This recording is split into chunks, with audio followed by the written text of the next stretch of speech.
Bon dia, benvinguts en aquest tercer episodi d'aquest canal, aquí en un estudi al centre de Barcelona, un canal pels que sigui la primera vegada que veieu aquest vídeo, que és eminentment catalanocèntric. De fet, els primers episodis vam parlar sobretot de qüestions que afectaven l'actualitat política a Catalunya, amb dos advocats de molt de renom, parlant de l'amnistia, parlant de les eleccions, després amb l'Enric Vila i amb el Bernat de Déu, parlant de tots aquells anys que hem viscut de procés i com això culturalment s'havia d'entendre ara ja amb una mica més de perspectiva. I avui, per aquest tercer episodi, tinc el gran privilegi de poder entrevistar a l'Alfons Duran Pich. Alfons, moltes gràcies per venir. A tu. L'Alfons, pels que no el conegueu, a banda de tenir un blog que té milions i milions de visites, és un home polifacètic, és un home multifacètic, és un home del renaixement, podríem dir, però actual, en el sentit que és un empresari, per tant, aterrat en el món material i de l'experiència de gestió en molts anys, de passar al primer lloc directiu de moltes empreses catalanes i multinacionals, però també té aquesta vessant intel·lectual que ha pogut desplegar fins a 20 obres, per tant, és un escriptor, un pensador. Per mi és un privilegi que puguem parlar avui per fer una mirada potser una mica més àmplia de la que hem fet en els últims programes, parlar de política internacional, perquè Alfons és una de les persones que, a banda de l'anàlisi econòmic, financer, té una capacitat, una visió, pels anys d'experiència i per la capacitat d'analitzar també els moviments tectònics del món i cap on anem. Per tant, és un honor, t'agraeixo moltíssim que hagis acceptat aquesta conversa. A tu que m'hagis convidat. I jo volia que comencéssim primer pels Estats Units. Aquesta setmana hem vist aquest espectacle dantesc d'aquest debat entre els dos candidats presidencials, no? En president Trump i en president Biden. Quina imatge projecta, diguéssim, el que comúment diem la primera potència mundial, però el lideratge del món lliure, quan les dues opcions que es presenten davant del món són una persona que, en fi, vostè, a banda de tot això que he dit, és psicòleg, no? I per tant pot fer un anàlisi clínic. O sigui, un mentider compulsiu, podríem dir, i un senyor que té un, diguéssim, un bagatge polític molt important, però que comença ja a tocar la demència senil, no?, pràcticament. Sí. És a dir, és cert que es pot analitzar aquest debat de moltes maneres, però en qualsevol cas sí que és important definir una mica clínicament, com tu dius, què passa amb un i què passa amb l'altre. És a dir, no solament és... El president Trump no solament és un mentider compulsiu, és molt més que això, perquè, clar, el mentider compulsiu és una persona que confon moltes vegades en la seva trajectòria la vida amb el que ell pensa que és la vida. Aquesta expressió anglesa del wishful thinking, no? Però portat a l'extrem.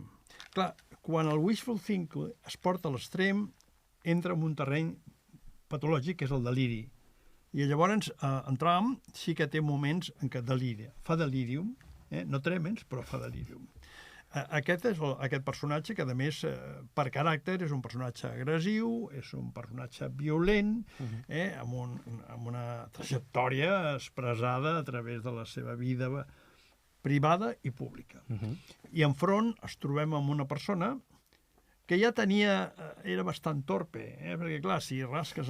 És un home que fa 50 anys que està a la vida política, va entrar al Senat molt jove, i a partir d'aquí va estar molts anys, fins que va arribar a ser vicepresident, que sempre és una figura zombi, el vicepresident dels Estats Units, però bueno, i després president, una mica perquè les coses van anar rodant així, no? I clar, el que abans eren petites torpezes, avui dia no són torpezes.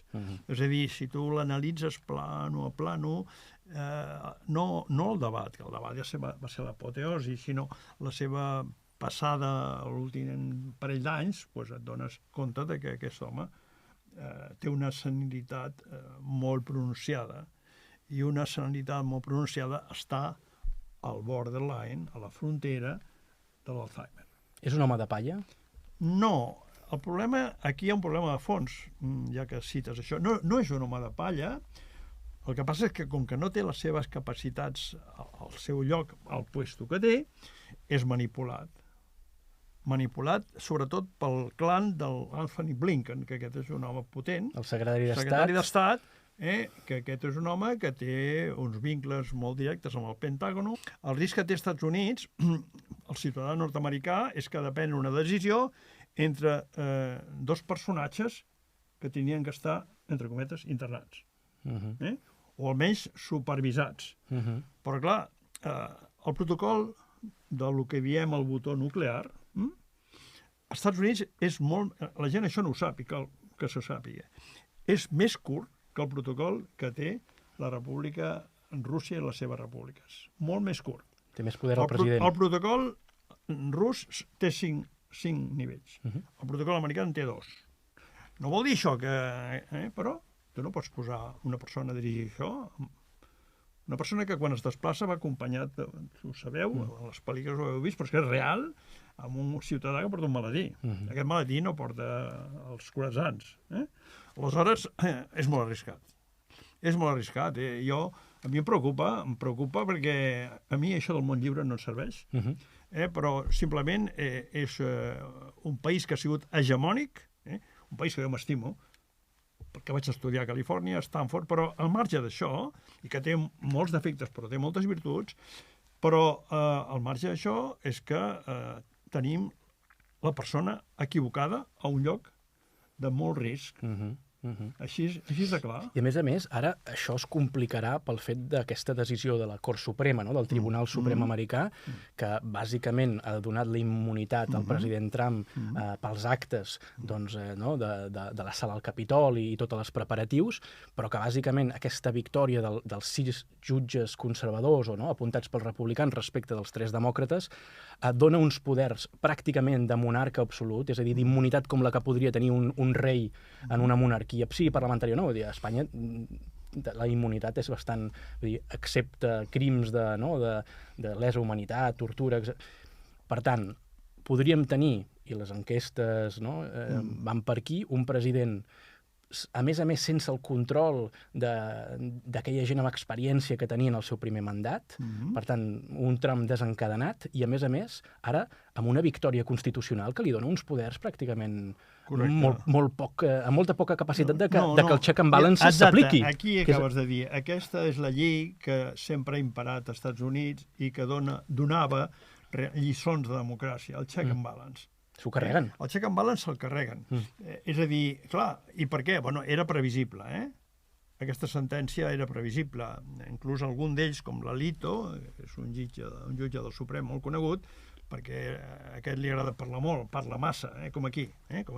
Jutge a casa seva, que és això, fer declaracions públiques. Bueno, aquest té un hàbit de fer declaracions públiques. O sigui, estava cantat, això.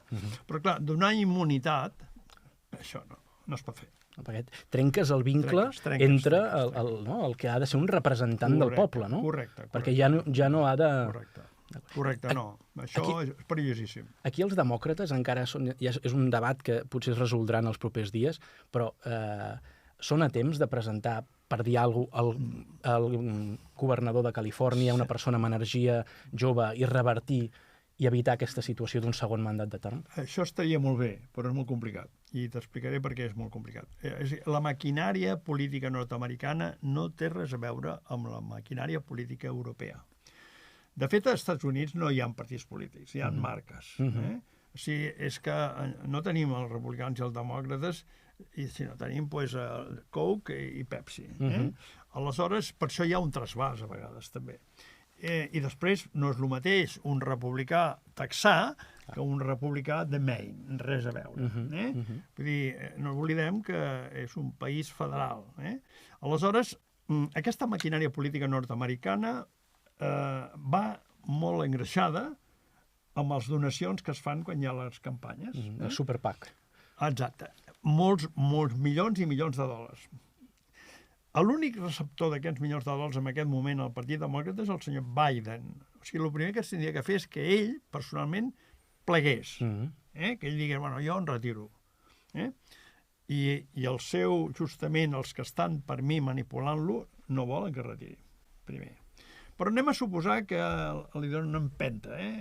Alguns en aquest moment s'està parlant d'una espècie de senat format pel cap de la minoria del Senat, perdó, de la majoria del Senat, el cap de la majoria demòcrata del Senat, més la Hillary Clinton, que té molt més pes que el Bill, i l'Obama.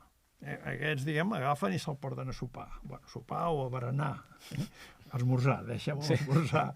I aleshores, el pressionen, no el convencen, el pressionen, que és molt estil, molt americà, això. Americà no es convenç a ningú, es pressiona. Però és que, què passa aleshores? Que l'única persona que el pot substituir és la Kamala Harris. Per què? Perquè la maquinària funciona així als Estats Units.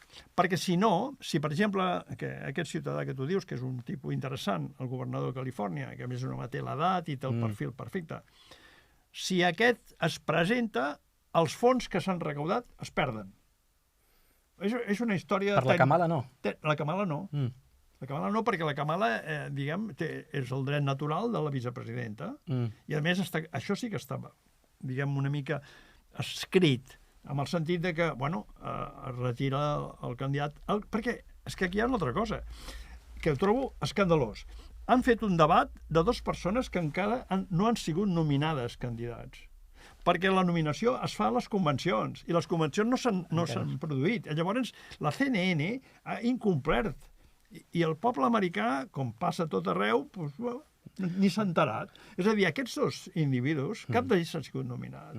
I, de fet, hi ha hagut un tercer candidat, que és el Kennedy, sí, que ha fet un debat paral·lel i que ha tingut més visites que n'opina. Però això, desgraciadament, queda al món de la digital i prou. Vull dir, no. Ara, s'han avançat. I, evidentment, el Trump segur que guanyarà, perquè a vegades es parla dels sondejos. Jo els sondejos no me'ls miro, perquè tots manipulen, tots. Però segur que si em miro, que no apareix, són a les apostes. I les apostes en aquest moment als Estats Units estan a favor del Trump d'una manera escandalosa. I què implicarà això pel món? Bé, a veure, jo crec que, per l'altre cantó, una segona etapa d'en Trump, amb els suports de que guanyés, no? Treballem sobre hipòtesis, seria un Trump una mica diferent. Més dur? No necessàriament. Més aislacionista. I això inclús està a favor de la meva opinió respecte a les guerres. És a dir, menys implicació dels Estats Units fora de les seves fronteres. Probablement, i això seria una gran notícia, pararia la guerra d'Ucraïna, que es pot parar en 24 hores. D'una forma que, evidentment, no agrada, perquè, evidentment, els proveïdors d'armament, Pentágono, s'està posant les botes, i les companyies subministradores més, encara. Llavors, això no agrada per moltes raons, però realment la podria parar perquè consistiria simplement en dir, escolteu, agafem els territoris, i en aquest moment estan presos per Rússia, i fem uns referèndums controlats per les Nacions Unides. El que passa que, clar, el referèndum és una paraula que no agrada. Deixem que el poble es manifesti. Jo conec Crimea, a mi no m'expliquen, i també el Donbass. La cultura dominant és russa. Home, per favor, no de 4 dies, home. La guerra d'Ucraïna, diguem, dintre del que és la guerra civil ucraïna, comença el 2014. El 2014, quan s'inventen la revolució de Maidan, que és una revolució fabricada per la CIA, perquè en aquell moment el president no està disposat a signar un acord amb la Unió Europea, sinó que ell, al marge de les seves consideracions personals, creu que un pacte amb els seus veïns de tota la vida és millor. I a partir d'aquí es produeix una revolució. A partir d'aquell moment, l'exèrcit ucraïnès, del que és la zona occidental d'Ucrània, perquè Ucrània són moltes Ucrànies, es dedica a bombardejar el Donbass, perquè allà és de cultura russa. I també Odessa, perquè no es parla, però a Odessa van haver bastants morts, més dels que s'han explicat. I clar, això fins que arriba a un punt, per altres raons també que puc explicar, que el senyor Putin i el seu govern diuen s'ha acabat això. quin és el punt que canvia això? A vegades es parla de l'acord de Minsk. A Minsk es va produir un intent d'acord abans que hi hagués la invasió, per entendre'ns. Qui l'incompleix? Minsk 1 i Minsk 2. Sí, no, però Minsk, al final, que hi havia, en aquella època encara hi havia l'Angela Merkel, és a dir, Minsk encara era una cosa que jo crec que cap de les parts hi creia gaire. Això és el meu punt de vista. Però el problema no és Minsk. El problema greu, molt greu, és el que es diu el protocol de Budapest, que tampoc se'n parla. Què és el protocol de Budapest? Mira, quan cau físicament el mur de Berlín, 1989, què passa? Pues que la Unió Soviètica en un parell d'anys es desfà. O part d'ella es desfà i surten algunes repúbliques, entre elles també es recupera Bielorússia i Ucraïna de lo que és més a prop d'Europa. Clar, quan era la Unió Soviètica, l'arsenal nuclear estava escampat. Sobretot estava escampat entre Rússia, Bielorússia i Ucraïna. El protocol de Budapest, que el promou Estats Units, acompanyat dels seus cosins, el Regne Unit, que fa el que demana, el que diu el jefe, i Rússia, és un document que exigeix que la Ucraïna independent, s'accepta la seva independència sempre quan agafi el seu arsenal nuclear i el torni a Rússia. Cosa que no fa. Cosa que no fa del tot. No sols això, sinó que a sobre, quan en un moment determinat, cada any es celebren unes conferències de seguretat que es fan a Múnich, no? I hi ha entrada amb el Zelensky de president, ell va allà i diu davant de tothom que aquest protocol ell que no hi creu i que l'esborrarà. Clar, quan es produeix aquest fet, al cap de 6 dies, l'exèrcit rus entra i es diu, entren pel nord. No sé, idiotes. Entren pel nord i pel sud. Perquè Crimea ja és seva. Sí. Entren pel nord. I per què entren pel nord i pel sud? Saps el que persegueixen què és? Ocupar Ucraïna no els ha interessat mai. És un passiu per Rússia a Ucraïna. El que volen és controlar la central de Zaporizhia. Home, perquè saben que hi ha plutoni i urani enriquit o no ho sabem, però urani. I és el que fan. El més important d'això és la central de Zaporizhia, que està en mans russes avui dia.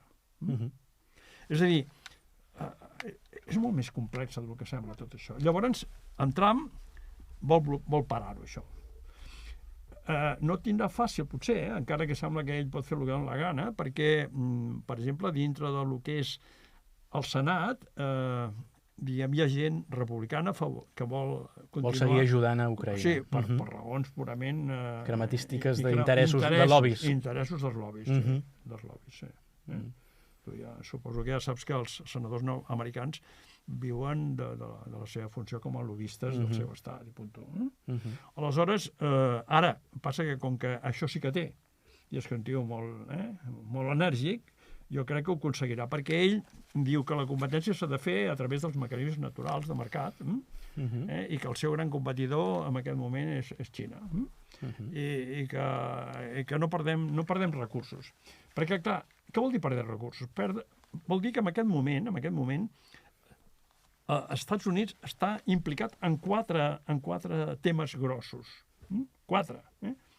Evidentment, el que està passant, que la gent diu la franja de Gaza. La franja de Gaza?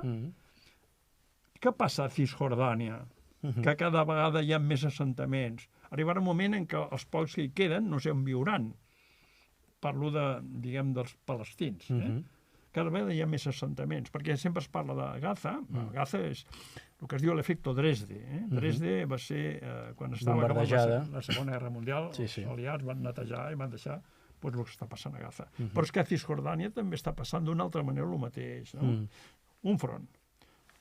Ucraïna. Un altre front. Evidentment, el mar de sud de Xina. I Taiwan. I després, cuidado que no se'n parla, el tema de Corea del Nord.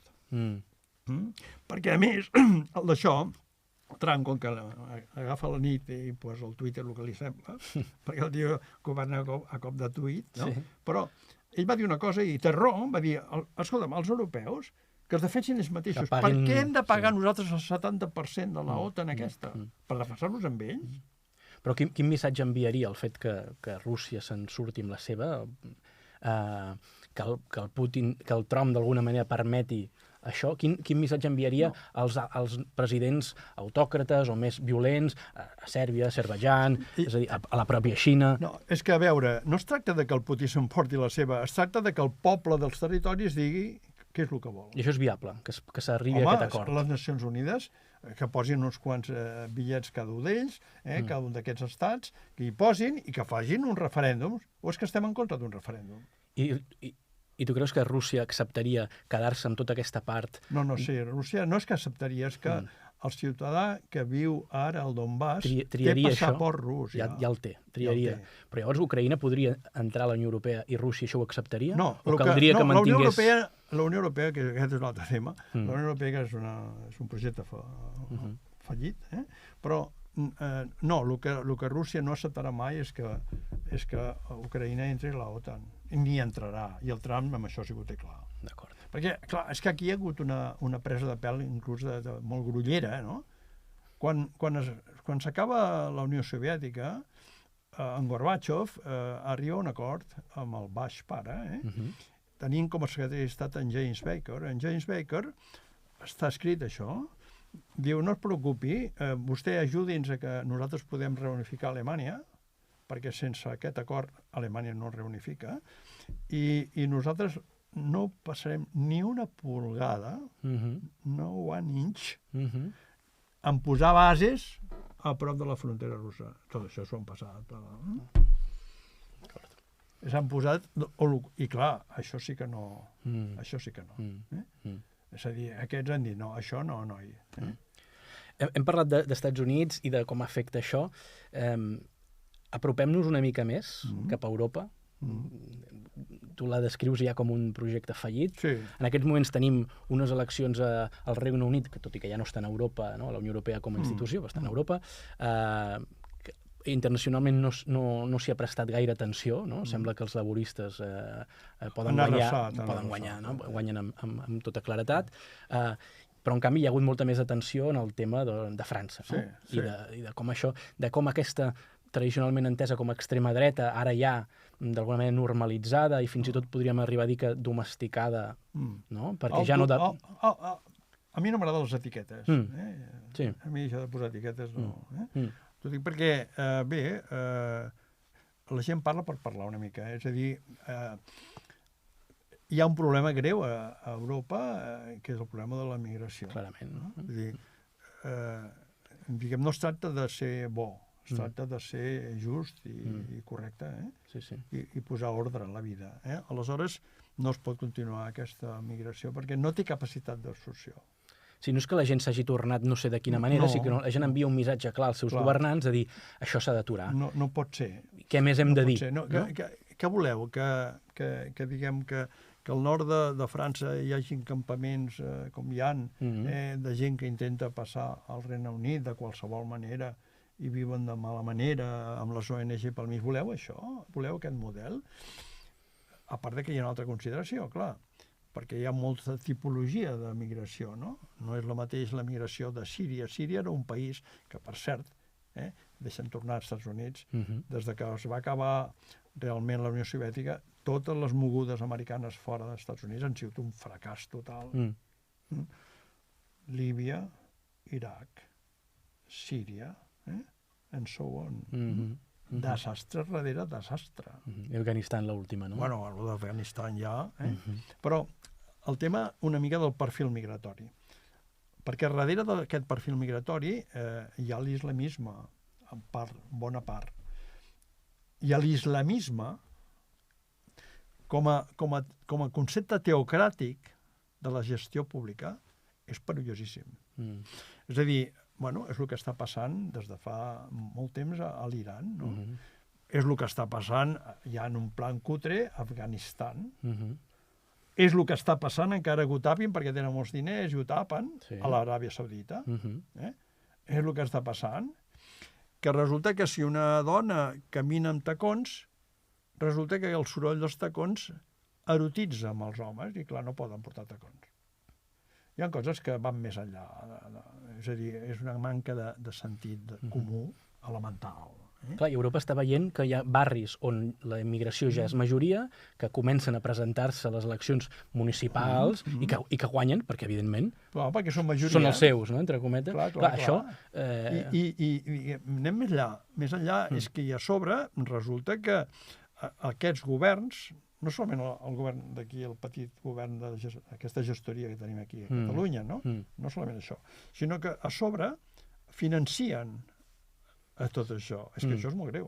Perquè, clar, i amb això té absolutament raó la Sílvia Orriols, clar, que al seu poble resulta que hi ha una mesquita on hi ha un imant que està fent uns discursos apocalíptics, que està dient que, cuidado, textual, que està dient, nosaltres hem arribat en patera, però vosaltres sortireu caminant, que està dient això, que, diguem, en un país com el nostre, o és igual, França o Alemanya, un país envellit en termes demogràfics, amb gent del país, perquè, com tu saps, diguem, les famílies han reduït molt, són unipersonals, 1,3 fills, que això és estadística, però és que, clar, en tant que els altres en tenen 4 o 5, fent projeccions que s'han fet ja, el Institut d'Estudis Demogràfics Europeus els ha fet, ja no és Europa, això. No. Les projeccions em sembla que en una generació i llavors, pràcticament... Això què vol dir? A veure, que els valors... Jo sóc ateu, però estic educat en una cultura judeocristiana, Aleshores, tots aquests valors aniran desapareixent. Ens agrada aquest escenari? Ens agrada? Si ens agrada, vale, però si no ens agrada... Tu creus que les elits europees ja han decidit, i per això, diguéssim que donen suport de manera més o menys explícita en aquests partits, ja han decidit que això s'ha d'acabar? És a dir, quan tu sents el Scholz, el president, el primer ministre alemany, dient que hi haurà deportacions massives, i ho diu, diguéssim, des d'un partit socialdemòcrata, però clar, s'ha de veure. Sí, jo crec que... Però s'arriba tard. S'arriba tard. S'arriba tard i malament, com sempre, perquè són una pandilla de mediocres. No ens en salva ningú. És a dir, mai havia vist una generació, jo, que ja tinc una edat i tinc perspectiva, no havia vist mai una generació de caps de govern tan mediocres com aquest moment. Mediocres, tot. Per falta d'idees, per falta de caràcter, per falta de què? Per falta... El lideratge, mira, no s'aprèn a ser líder. I amb el món empresarial, que és el meu, sempre he fet una distinció entre ser un mànager i ser un líder. Què és l'ideal? Un mànager que sigui líder. Perquè el mànager opera en termes d'eficiència i d'eficàcia. El líder, com diu la paraula, condueix. Perquè té un projecte, és il·lusionant, la gent el segueix. Avui dia no hi ha ningú. Schulz, l'alemany aquest, d'on l'han tret? D'on l'han tret? A veure, perdona, en tots els aspectes que diuen, jo no ho dic perquè ho trobo una gilipollès, dir això. En tots els aspectes, el senyor Montilla no tenia nivell per ser president de la Generalitat. Punto. El Schulz no té nivell. La Merkel sí, però ell no. La Merkel és l'última persona en capacitat de tindre l'Estat aquí dintre. Però qui queda? En Macron. En Macron és un pijo. Sortit de l'ENA, de l'École Nacional d'Administració, que el que fa és produir pijos. I és un pijo que es va entrar a la banca Rothschild, la banca privada, però és un bancari, no és un banquer, és un bancari. Que vol dir que és un empleat molt ben remunerat, però és un empleat. I aquesta mentalitat l'ha traslladat a ser president de França. I diguem, diu coses com canviarà, ara ja no ho diu, perquè no diguis aquestes tonteries, canviarà la legió estrangera a Ucraïna. Però, per favor, el que has de fer és suprimir aquest cos militar, que és una vergonya, que en ple segle XXI encara existeixi, perquè és un cos militar colonial, fill meu, que no ho saps, que no saps història. I ves seguint. Els laboristes han arrasat. Jo segueixo molt a prop el món anglosaxó. no és que hagin arrasat, és que els que s'han ensorrat són els toris. Però s'han ensorrat perquè s'ho han guanyat a pols. Pitjor impossible. En tots els capítols. La gent ha votat laborista perquè no sap a qui votar, ja. És així de clar. I ve seguint. Aleshores... Quina Europa es configurarà en els propers 5 anys amb aquesta majoria amb el Bardella de primer ministre, si es confirma a França, la Meloni... Això no sé si el Bardella serà primer ministre. Per una raó, perquè, clar, aquí de nou, com tu saps, cada circunscripció s'emporta un, que pot ser un o un altre. Llavors, el partit del Le Pen quedarà una mica sol. Els altres, el Front Popular aquest, és un desgavell total, És un desgavell total. Allà ja és igual. Però passarà per davant del Macron, que quedarà totalment anorreat. Macron ha de plegar. Està amortitzat, que deies tu en un article. Clar, no plegarà, però sí, en Macron, pobret. Sí. Però ja veurem què passa. Però, en qualsevol cas, el govern nou francès serà inestable. Absolutament inestable. Pensem una cosa. Amèrica sempre ha operat amb l'eix franco-alemany. Aquest eix ha desaparegut. En aquest moment, a Washington, el lobby de Washington, aquests no els interessen. Ara el lobby de Washington opera a través de Polònia, Ucraïna, que són el Zelensky és un empleat, és un ninot del Blinken. És un ninotet que va amunt, es posa aquest vestidet tan maco i va amunt i avall i ja està, però res. Aleshores, Polònia és molt important i després els escandinaus. Han configurat transhistòria. Deixo a part el Regne Unit perquè els cosins, que diuen ells, sempre van per lliure respecte al que ells diuen. Perquè aquesta també és una cosa que s'ha de dir. La Unió Europea, que va néixer per la voluntat executiva de dues persones, que és en Jean Monnet i en Schuman, amb el suport de dos polítics en aquest moment importants, i aquests sí que eren bons, en Konrad Adenauer i el general de Gaulle, quan tot això està preparat, qui dona el vistiplau? Diu, va, endavant, president Truman. O sigui, la Unió Europea surt perquè els americans diuen ok. Em sembla bé. Em sembla bé. I aquest em sembla bé continua existint ara. Em sembla bé que munteu això, em sembla bé. I això no em sembla bé. I fareu el que jo digui. En aquest moment la Unió Europea depèn de la OTAN. Així és de clar. És a dir, la OTAN té més poder que la Unió Europea. I qui nomena els caps de la OTAN? El lobby americà. I quan dic el lobby americà, ho vull precisar, no dic el govern dels Estats Units, dic el lobby americà, on hi ha gent del govern nord-americà, però també gent dels lobbies financers i el lobby militar. Per tant, veurem uns governs inestables, però que també hagin d'apostar pel control immigratori i per, diguéssim, pujar el pressupost en defensa per seguir les ordres americanes. Seguir les ordres perquè és que en Trump, com que les diu tan gruixudes com vol, va dir, i jo animo, imagina't, al Putin que invadeixi alguna d'aquests països vostres perquè us espavileu i poseu més diners en defensa. O sigui, clar, a veure, no és que no els interessi la OTAN, els interessa perquè continuen manant, perquè és una forma de manar. Ells el que voldrien ara és fer una OTAN al sud-est d'Àsia, que ja ho estan intentant a través de bases, Japó, Corea del Sur, Austràlia, Nou Zealand, etc. Però els hi sortirà malament, s'equivoquen amb això. Perquè allà tenen un contrincant, aquest sí que és important, perquè al costat d'això hi ha Vietnam, hi ha Cambòdia, la Índia, que no es mullarà mai, perquè no li interessa, així és de clar, perquè inclús la tecnologia nuclear que té la Índia i que té Pakistan a l'origen és poc clar. Refereixo que a vegades es diu que els americans van subministrar la tecnologia a la Índia i la Unió Soviètica en aquell moment la va subministrar a Pakistan. No està prou clar, això. Però vull dir, allà hi ha un front molt, i a més, en termes poblacionals molt importants. Superarà la Xina, no? Està previst que la Índia... Sí, però això és en població, però això tampoc és una dada aquesta ridícula, si em permets. Perquè si tu analitzes l'estructura poblacional d'aquest conglomerat, et dones compte que la qualitat de la demografia xina és molt superior a la Índia. A la Índia encara hi ha molts intocables. Ja. Vull dir, encara hi ha una massa de gent pobra, molt pobra. A la Xina no, A la Xina no. La Xina té una classe mitja que la Índia no té. La Xina té una classe mitja, dintre dels seus paràmetres, que diràs, bueno, però no, només és un 20% la classe. Però, clar, és un 20% de 1.400. Saps multiplicar, no? Doncs multiplica. I, a més, la Xina té moltes matèries primes bàsiques, sobretot les rares, que es diu, que són matèries primes que no són fàcils. Rússia també les té. És el que es diu el pes de la geografia. Sí, més el que controla a l'Àfrica. Àfrica, en aquest moment, les grans inversions, no ara, des de fa anys, les fa la Xina. I les fa i les financia.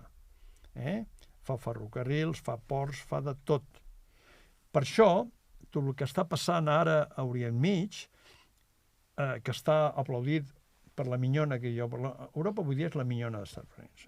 Una minyona de la zona alta de la zona de Bonanova, Sarrià, però és minyona, És la minyona dels Estats Units, en tant que i tothom ho aplaudeix, el que fan allà.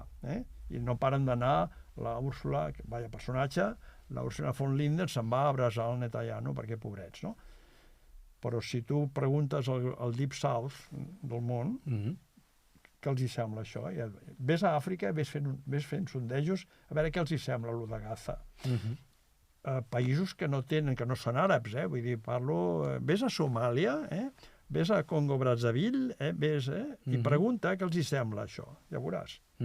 Perquè, clar, vull dir, aquesta hegemonia, l'hegemon nord-americà, ha desaparegut. Ha desaparegut. Clar, fixa't que quan hem parlat dels Estats Units el que hem parlat és de la moneda. Sí. Que això, si em permets una acotació, perquè és molt important. Sí, tant. Parlàvem abans d'aquest canvi, d'aquest acord que s'ha... Exacte, per què s'ha trencat tot? Perquè l'hegemonia passa molt per la moneda, no? O sigui, encara avui dia la moneda de reserva és el dòlar, no? I donem quatre dades.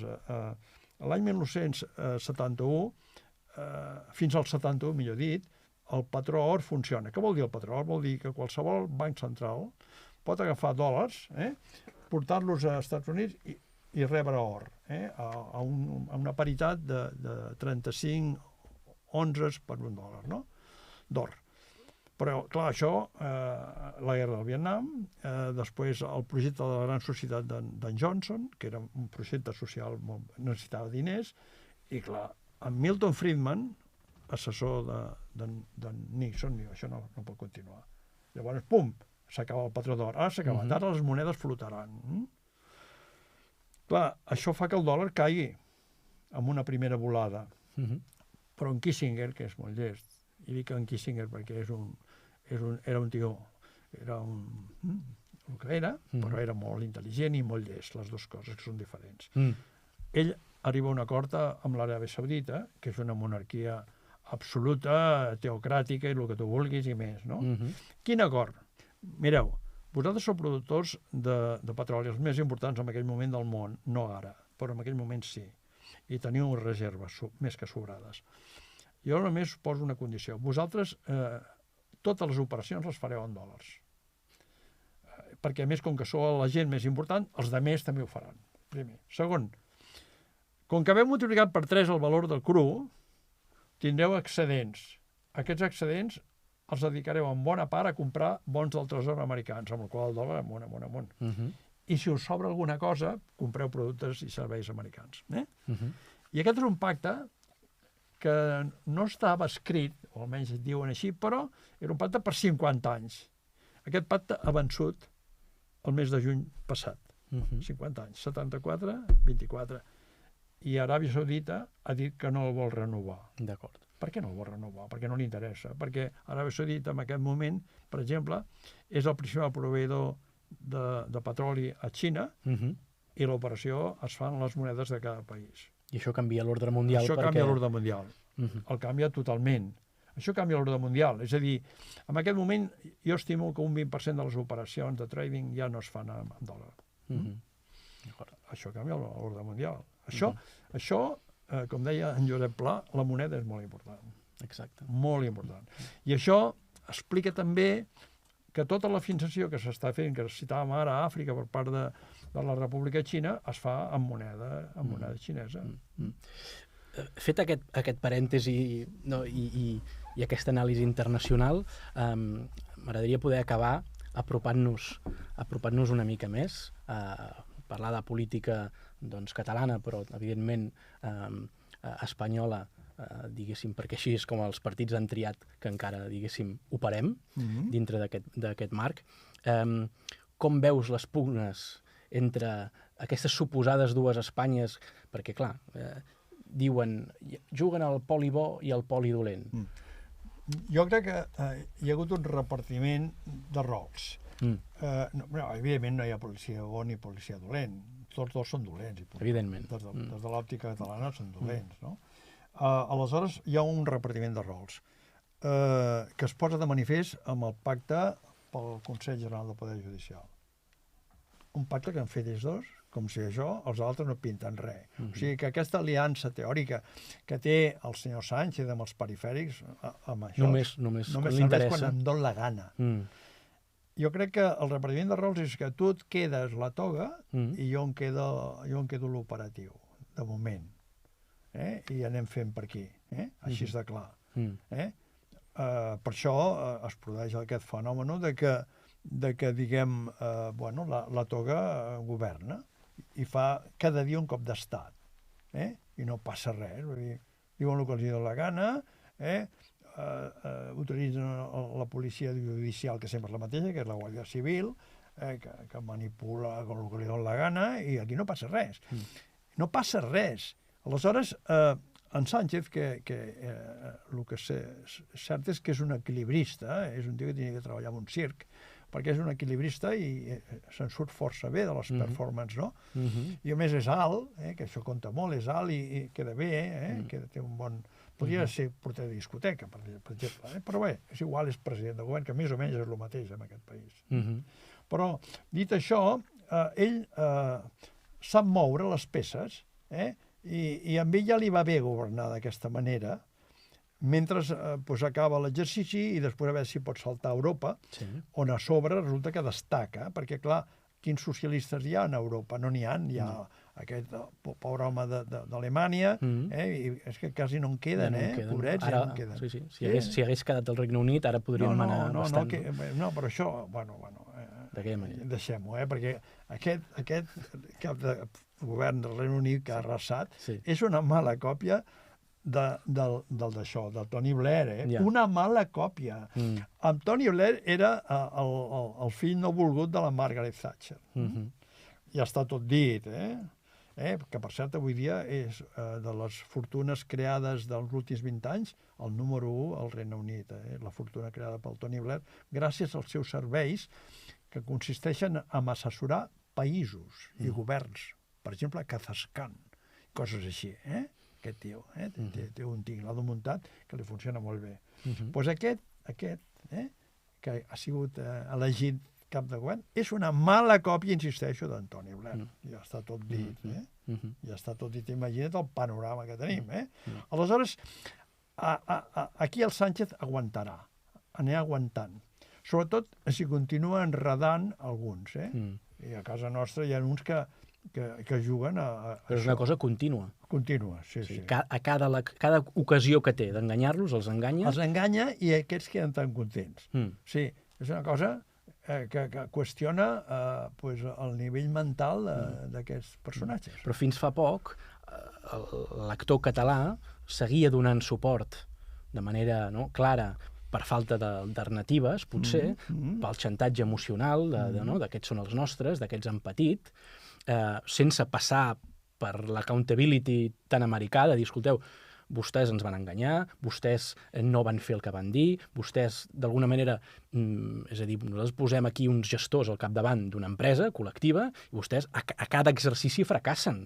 O sigui, han de marxar cap a casa. Això és lo normal amb una empresa privada, no No? duren ni 5 minuts. I en canvi aquí encara seguim que aquells que ens han demostrat una i altra vegada que no ens són útils, ni per la independència, ni per lo que no és la independència, perquè és que tampoc no aconsegueixen, no, el típic peix al cova, res de res. No, Ara hi ha l'abstenció, ara la gent ha dit prou, molta gent ha dit prou.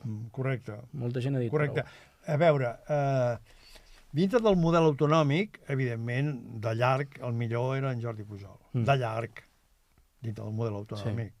Perquè, bueno, d'acord que ell aconseguia, però, bueno, el peix al cova, i va obrir una sèrie de canals que s'han anat deteriorant, per cert, perquè diguem, la Corporació Catalana de Mitjans Audiovisuals de l'època d'en Pujol i la d'avui, res a veure. La d'avui és penosíssim. S'ha pervertit. S'ha pervertit, tot s'ha espanyolitzat, és una cosa impressionant. Vull dir, qualsevol llestet crea una productora i factura i aquí ningú diu res. Penosíssim. També s'ha demostrat que el nucli del poder tampoc no hi era, no? I que hi havia molt de decorat tolerat. Sí. La cosa s'ha anat realment deteriorant. Jo crec que els lideratges, per dir-ho d'alguna forma, que hi ha hagut a Catalunya, estan amortitzats. Sí. Tots estan amortitzats. Llavors, a veure, per un cantó, si veiem per marques, no? Esquerra Republicana és un cas ja dramàtic.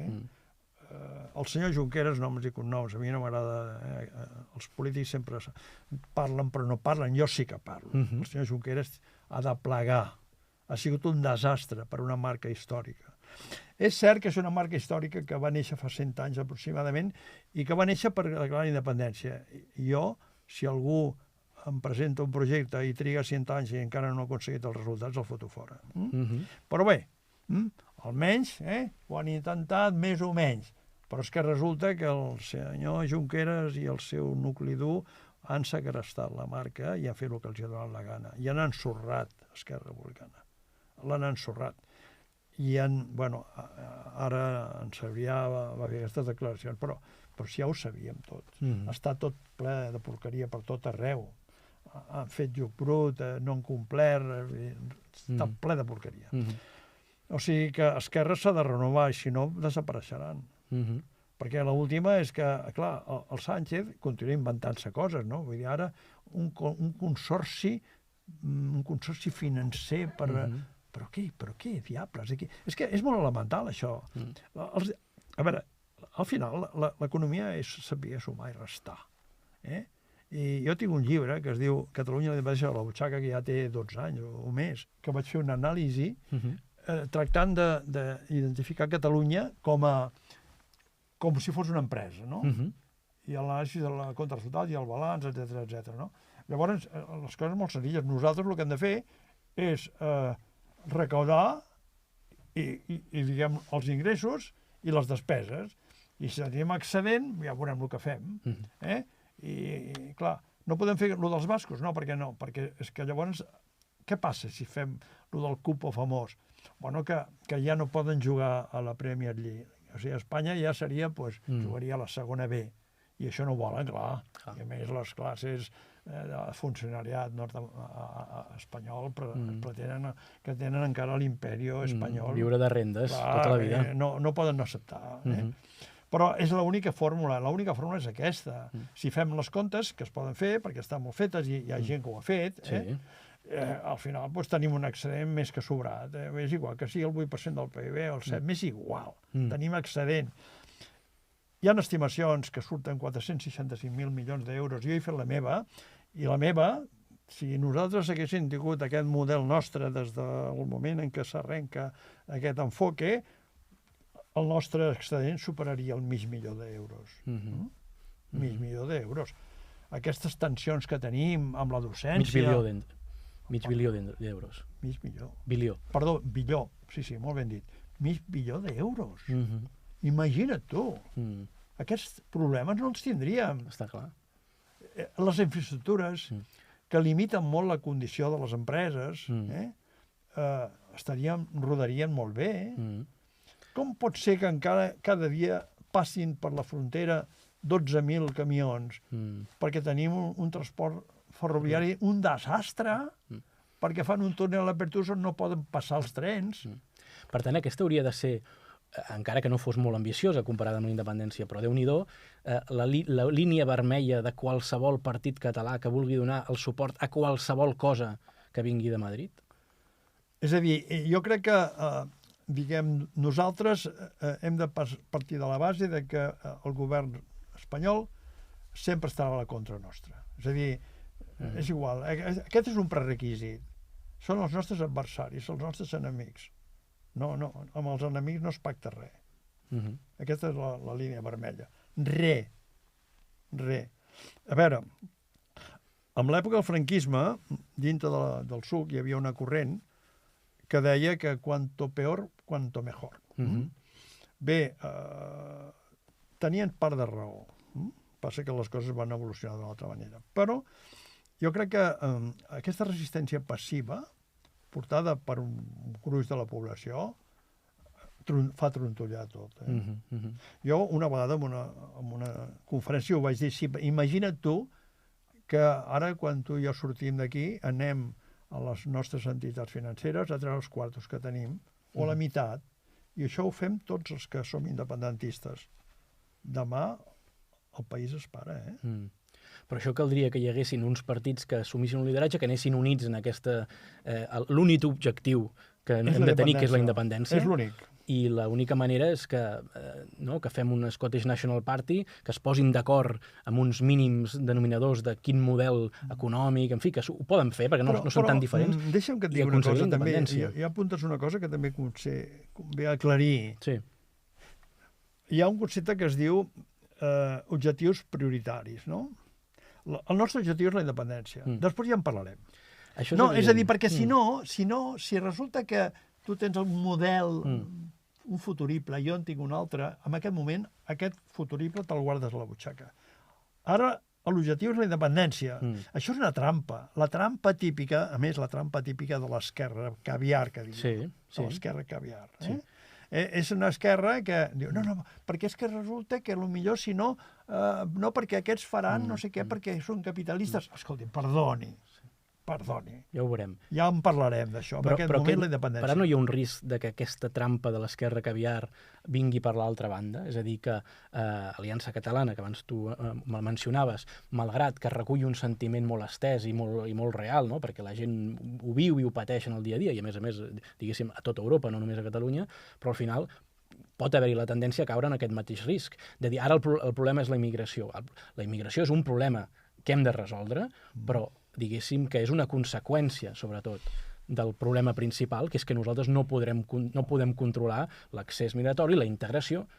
Podem caure en aquest mateix risc. No, però hem d'evitar-ho, això. És a dir, a veure, aquest és un tema, quan es diu és que no tenim política, no tenim cap política de res, perquè no som un estat, i un estat és el que té instruments de política econòmica, de política monetària, de política fiscal, de política migratòria, de política social. I tot així, a la Unió Europea, mentre hi hagi Schengen... Bueno, això ja, perquè per això et dic que la Unió Europea ha sigut un fracàs total. Però vull dir que l'Estat és el que té la capacitat per prendre... A veure, jo estic a favor de la EFTA, no de la Unió Europea. Perquè jo, escolta'm, per què no parles amb Suïssa? Parla amb el govern suís.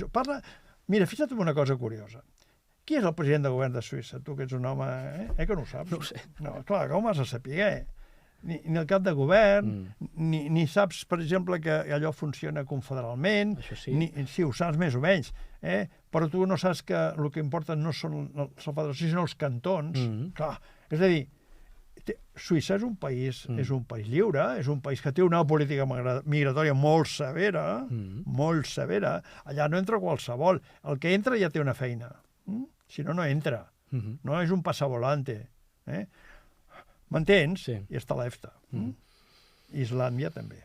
És a dir, Noruega també. M'entens? Cuidado amb això. Perquè, clar, el problema és que realment la Unió Europea és un fracàs.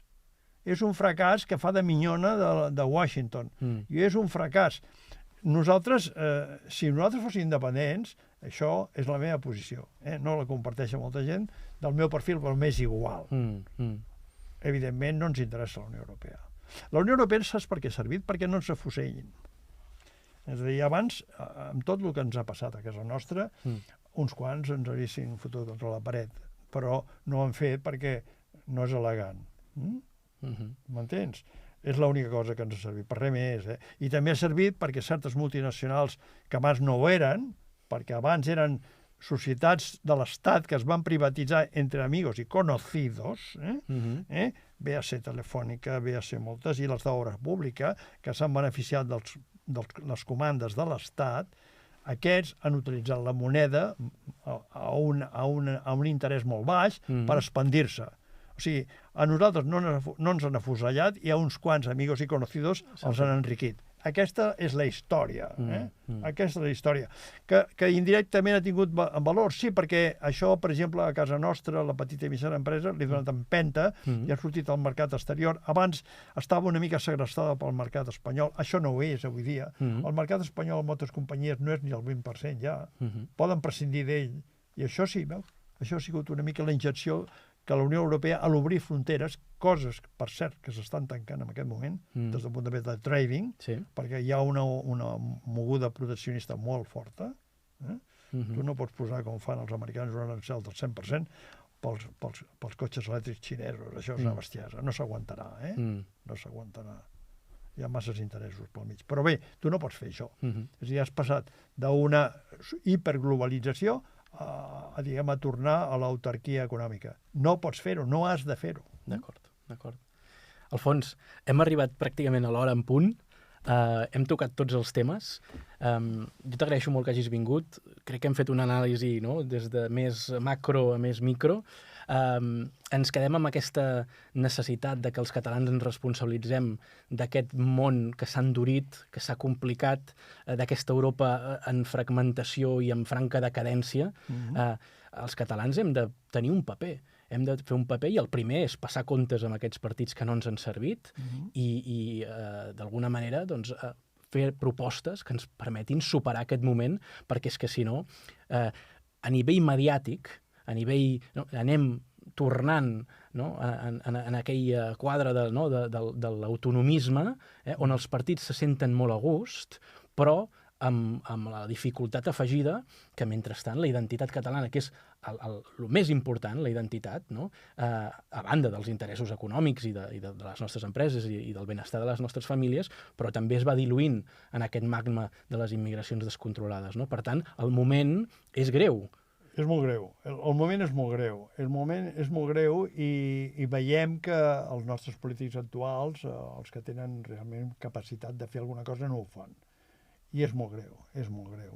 Jo l'única cosa que puc dir és que ara us toca a vosaltres.